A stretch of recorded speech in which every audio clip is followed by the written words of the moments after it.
ایک روزے کے بدلے ایک قضا روزہ ہی رکھنا پڑے گا. کلیئر ہے نا اتنی بات؟ چلیے تو یہ بھی آپ لوگ سمجھ گئے ہوں گے کہ روزے کا فدیہ کب دیا جاتا ہے, روزے کا فدیہ کیا ہوتا ہے. روزے کا فدیہ تو ویسے تو روزہ ہی ہے, ہاں لیکن کوئی اگر زندگی بھر ایسی پرابلم میں مبتلا ہے کہ اب وہ روزے کبھی رکھ ہی نہیں سکتا, تو ایک روزے کا فدیہ ایک صدقہ فطر.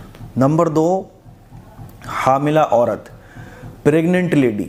ڈاکٹر نے یہ کہا کہ کوئی پریگننٹ لیڈی ہے, دوا وغیرہ اس کی چل رہی ہے, علاج چل رہا ہے, ڈاکٹر نے بولا ہے کہ آپ روزہ مت رکھو, تو حاملہ عورت کو روزہ چھوڑنے کی اجازت ہے اگر ڈاکٹر بول رہا ہے. عام طور پر کیا ہوتا ہے کہ عورتیں صحت مند ہوتی ہیں, فٹ فاٹ ہوتی ہیں. ابھی کل ہی کی بات ہے کہ ہمارے ایک ملنے والے, ان کا کال آیا کہ مفتی صاحب میری بیوی روزہ رکھ رہی ہیں تو کوئی پرابلم تو نہیں ہوگی. میں نے کہا بھائی اگر وہ فٹ فاٹ ہے, کوئی پرابلم نہیں ہے تو نو پرابلم, روزہ رکھ سکتی ہیں. روزہ رکھنے سے تھوڑی نا پرابلم ہوتی ہے نا. رات بھر جاگیں, کھائے پئیں, عبادت کریں اللہ کی, اور صبح فجر کی نماز پڑھ کے سو جائیں, ظہر تک سوئیں آرام سے, تو 4-5 گھنٹے رہ گئے تو کیا پرابلم ہے. میں نے کہا روزہ رکھنے سے کوئی پرابلم نہیں ہوتی, نہ بچے کو ہوتی ہے نہ باڈی کو ہوتی ہے. وہ پرابلم تب ہوتی ہے جب آدمی کوئی فزیکل مطلب بیمار چل رہا ہو, جب باڈی کے اندر کوئی پرابلم چل رہی ہو تب ہے. اور جب ڈاکٹر بول دیں کہ بھئی روزہ مت رکھو آپ کیونکہ آپ کو کوئی پرابلم ہو سکتی ہے, بیماری بڑھ سکتی ہے, ڈاکٹر اگر کنفرم کر دیں تو آپ روزہ چھوڑ دیں. لیکن ڈاکٹر بھی وہ ہونا چاہیے جو ماہر ہیں. آج کل تو ناز و نخرے اٹھانے والے ڈاکٹر ہیں, نہیں ایکچولی آپ اگر روزہ نہیں رکھو گی تو پانی کی کمی ہو جائے گی, یہ ہو جائے گا, وہ ہو جائے گا. پانی وانی کی کمی 4-6 گھنٹے بھوکے رہنے سے نہیں ہوتی. اب تو موسم بھی بہت اچھا چل رہا ہے. تو حاملہ عورت روزہ چھوڑ سکتی ہے کب؟ جب کوئی بیماری اس کو چل رہی ہے یا کوئی ٹریٹمنٹ چل رہا ہے. اب تو اگر کوئی پریگننٹ ہو تو ٹریٹمنٹ چلتا ہی رہتا ہے, اور اگر کسی عورت کا ٹریٹمنٹ نہیں چل رہا ہو تو عورتیں بھی کہتی ہیں تمہارا ٹریٹمنٹ نہیں چل رہا کہیں, تمہارا علاج نہیں چل رہا کہیں. تو ایک اب یہ فیشن بن گیا علاج چلانا. ہاں کسی کے اندر کچھ تکلیفیں چل رہی ہیں, بچے کو پرابلم ہے, باڈی میں پرابلم ہے, تو علاج تو ظاہر سی بات ہے کرانا چاہیے, لیکن یہ جو ایک فیشن چل گیا ہے یہ نہیں. تو حاملہ عورت بھی روزہ چھوڑ سکتی ہے. نمبر 3, دودھ پلانے والی عورتیں. پہلے دودھ پلانے والی عورتیں ہوا کرتی تھیں, آج بھی اگر کسی علاقے میں دودھ پلانے والی عورتیں ہیں تو دودھ پلانے والی عورتیں روزہ چھوڑ سکتی ہیں اور بعد میں پھر وہ اس روزے کی قضا کریں گی. نمبر 4, حیض اور نفاس والی عورتیں. یہ حیض اور نفاس والی عورت کے لیے تو روزہ رکھنا جائز ہی نہیں ہے. بیمار آدمی رکھ لے تو روزہ ہو جائے گا, حاملہ عورت روزہ رکھ لے تو روزہ ہو جائے گا, لیکن حیض اور نفاس والی جو عورت ہے یہ روزہ رکھ بھی لے تب بھی روزہ نہیں ہوگا, کیونکہ پیریڈ میں روزہ رکھنا جائز ہی نہیں ہے. پیریڈ میں اور نفاس میں یعنی بچے کی پیدائش کے بعد جو ناپاکی کے ڈیز ہوتے ہیں اس میں بھی روزہ رکھنا یہ جائز نہیں ہے, گناہ ہے. بعد میں اس کی قضا کی جائے گی. نمبر 5, شیخ فانی یعنی زیادہ بوڑھا آدمی, اتنا بوڑھا آدمی کہ وہ روزہ رکھ ہی نہیں پاتا ہے, عمر دراز. تو ایسا بوڑھا آدمی جو روزہ رکھ ہی نہیں پاتا ہے, اتنی اس کے اندر طاقت ہی نہیں ہے, تو وہ روزے کے بدلے فدیہ دے گا. ہاں اگر وہ بھی کبھی اللہ کی قدرت سے ایک دم ٹھیک ٹھاک ہو گیا تو وہ بھی پھر روزے کے بدلے روزہ ہی رکھے گا. اور اگر کسی کو امید ہو, جیسے بہت بوڑھے لوگ ہوتے ہیں, تو پھر وہ روزے کا فدیہ دیں گے اور مرنے سے پہلے یہ وصیت کر کے جائیں گے کہ میرے اوپر اتنے روزے تھے, اتنے میرے اوپر روزے رہ گئے تھے, اتنا فدیہ میرے پیسوں میں سے دے دیا جائے. ٹھیک ہے. نمبر 6, پاگل دیوانہ. کوئی پاگل ہو گیا, دیوانہ ہو گیا, تو جتنے دن وہ پاگل رہا, دیوانہ رہا, وہ روزے اس کے اوپر نہیں ہوں گے. ٹھیک ہے. اچھا اگر کوئی پاگل ہو جائے اور 2 دن 3 دن پاگل ہی رہے تو پھر وہ روزے اس کے اوپر قضا بھی نہیں ہوں گے, کیونکہ وہ پاگل دیوانہ جو ہوتا ہے وہ شریعت کا مکلف نہیں ہوتا. ٹھیک ہے. نمبر 7, جان کا خطرہ ہو.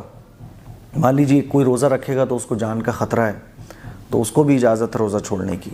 نمبر 8, مسافر. مسافر کس کو کہتے ہیں؟ مان لیجیے آپ 80 یا 82 کلومیٹر, 85 ایسے 2-3 کلومیٹر کا فرق ہو سکتا ہے. بعض علماء کہتے ہیں 85, بعض 92, 90, 80, 78 ایسے ہو سکتا ہے 1-2 کلومیٹر کا فرق. کہ اگر آپ 82 کلومیٹر کا سفر کر رہے ہیں تو آپ مسافر کہلائیں گے اور آپ کو بھی روزہ چھوڑنے کی گنجائش ہے. ہاں افضل اور بہتر یہ ہے کہ آپ سفر میں بھی روزہ رکھ لو, یہ بیسٹ ہے, لیکن بہرحال شریعت نے اجازت دی ہے. تو یہ 8 لوگ ہیں جن کو روزہ چھوڑنے کی اجازت ہے. ان 8 لوگوں کے علاوہ کسی کو بھی اجازت نہیں ہے کہ وہ روزہ چھوڑے. باقی کسی کو بھی اجازت نہیں ہے کہ وہ روزہ چھوڑے. یا 8 لوگوں میں سے اگر آپ ہیں تو روزہ چھوڑ سکتے ہیں, باقی روزہ چھوڑنے کی کوئی اجازت نہیں ہے. کمزوری آ جاتی ہے, چکر آنے لگتے ہیں, ہے نا, طبیعت خراب ہو جاتی ہے تھوڑی بہت, کوئی چلنے کا نہیں ہے, آپ کو روزہ رکھنا پڑے گا. تو مجھے امید ہے یہ 8 لوگوں کے بارے میں آپ کو پتہ چل گیا ہوگا. آپ ان 8 میں آتے ہیں تو روزہ چھوڑ سکتے ہیں, باقی آپ کو روزہ رکھنا ہی پڑے گا. اس کلپ کو شیئر کریں, دوسروں تک پہنچائیں. السلام علیکم ورحمۃ اللہ وبرکاتہ. وعلیکم السلام ورحمۃ اللہ وبرکاتہ. جیسا کہ ہم نے دیکھا کہ 8 ایسے لوگ ہیں جو لوگ روزہ چھوڑ سکتے ہیں, کیول 8 ایسے لوگ, جس میں سے ایک بزرگ لوگ ہوتے ہیں جس کی عمر زیادہ ہو جاتی ہے کیونکہ اب ان کی صحت واپس نہیں آ سکتی ہے, اس لیے وہ روزہ چھوڑ سکتے ہیں اور روزے کے بدلے میں انہیں فدیہ دینا ہوگا, جو الگ الگ ہے, جہاں پہ کہیں پہ 60 ہے, کہیں پہ 70 ہے, 80 ہے, جو اپنے ہیں اپنے عالم معلمہ سے پوچھ لے اور اس کے حساب سے نکالے. دوسرے وہ لوگ ہیں جو بیمار ہو گئے ہیں لیکن بعد میں وہ ان کی قضا کرنی ہوگی, اس روزے کو جو ان کی روزہ چھوٹ گئی ہے انہیں اس روزے کو قضا کرنی ہوگی. پاگل جو ہو گئے ہیں, جس کا دماغ خراب ہو گیا ہے, انہیں روزہ چھوڑنے کی اجازت ہے. کچھ عورتوں کو روزہ چھوڑنے کی اجازت ہے, جیسے حیض والی عورت, نفاس والی عورت. ایسے ہی 8 ایسے لوگ ہیں جو روزہ چھوڑ سکتے ہیں. اس کے علاوہ اگر کوئی دھوپ میں کام کر رہا ہو یا کسی ہارڈ ورک کی وجہ سے اگر وہ روزہ چھوڑتا ہے تو یہ صحیح نہیں ہے. بلکہ اگر روزہ چھوڑنے کے لیے اگر کوئی ایسا کام ہے جس وجہ سے آپ روزہ چھوڑ رہے ہیں تو اس کام کو چھوڑنے کی اجازت ہے, اور کچھ ایسے کام کرنے کی اجازت ہے اس سمے جس کام کو کرتے ہوئے ہم روزہ بھی رکھ سکتے ہیں. تو آپ کو یہ ویڈیو کیسا لگا ہمیں کمنٹ کر کے ضرور بتائیں, اور ایسی ویڈیو دیکھنے کے لیے اس چینل کو سبسکرائب کر لیجئے گا, اور اس ویڈیو کو لائک اور کمنٹ میں ضرور بتائیے کہ یہ ویڈیو آپ کو کیسا لگا. پھر ملتے ہیں ایک نئے ویڈیو میں, تب تک کے لیے اپنا خیال رکھیے گا, اور رمضان المبارک کی جو روزے بچے ہوئے ہیں اسے اہتمام کے ساتھ ضرور رکھیے, اور جو لوگ نہیں رکھ رہے ہیں وہ بھی اب باقی بچے ہوئے دن کو روزہ رکھیں, اور باقی جو چھوٹ گئے ہیں انہیں رمضان المبارک مہینے کے بعد ان کی قضا کر لیں. تو پھر ملتے ہیں ایک نئے ویڈیو میں, تب تک کے لیے اپنا خیال رکھیے گا. اللہ حافظ.